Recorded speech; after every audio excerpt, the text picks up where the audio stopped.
It was back in 1956 when the very first African-American radio station signed on in Detroit, and it's been history ever since.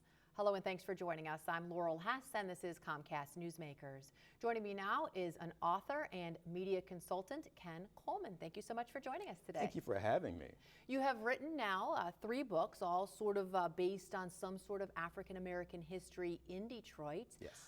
But here to talk about your latest, which was just recently released this spring, called Soul on Air, Blacks Who Helped to Define Radio in Detroit. What was the motivation or the inspiration to write the history of African-American radio? Well, first, thanks for having me.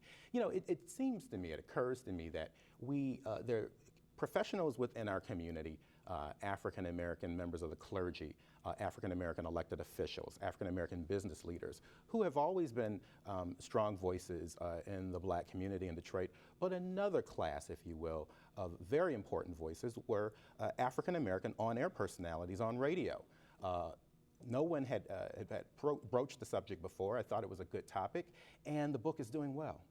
And what did you learn along the way as far as what amazing, awesome history? I'm sure there is some of that when it comes to folks on air. Absolutely. Well, the medium radio itself goes back to the 1920s. In fact, one of the leading early radio stations in the United States was WWJ here in metropolitan Detroit.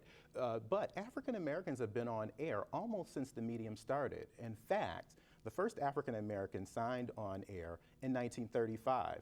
His name was Van Douglas, and he worked at a radio station at the time, WMBC. And so what I learned was, I thought I knew a lot about radio, but I had no idea that the first African American was on air in the mid-30s in Detroit. And then the first actual African-American station in 1956. Absolutely. And I know, tell me about the gentleman on the cover of your book, the first person on WJR, what huge radio station. Absolutely, the great voice of the Great Lakes, to be sure. Bill Lane. Bill Lane was the first African-American on air on WJR. And he goes on air in February of 1951. He had been, Laurel, a entertainment columnist for the Michigan Chronicle, the leading African-American newspaper here in Detroit and throughout the state. But Bill got a chance to do radio, and in 1951 became the first African-American on WJR. And some other famous names, I know there's the gal who you worked for at one point, right? Absolutely, Martha Jean the Queen. Martha Jean the Queen had a great career, not only as an on-air personality through the 1950s, 60s, and 70s, but became an owner. She owned her own radio station, WQBH, in the 1980s and 90s. She died about 15 years ago, but her legacy lives on in lots of people who have been drawn to the opportunity to work on radio who happen to be African American. A wonderful history. Where are we today with not just African-American hosts on the radio, but stations as well? You know, is it a growing career? Is it something that that folks are aspiring for? It certainly is a growing career for on-air talent, to be sure, and there's a long list of people who've done very well at that. But ownership is really the sort of new frontier.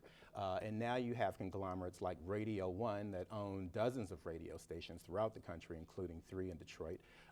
And then you have individuals who are now marketing their services to many radio stations, you know, at one time, as opposed to 30 years ago when you might have just been on one station. So the future is bright. Internet radio is certainly big. Satellite radio is new frontier for a lot of African Americans, and so the future is bright. All right, good to hear. Thank you so much for joining us, and congratulations on your latest book. Thank you.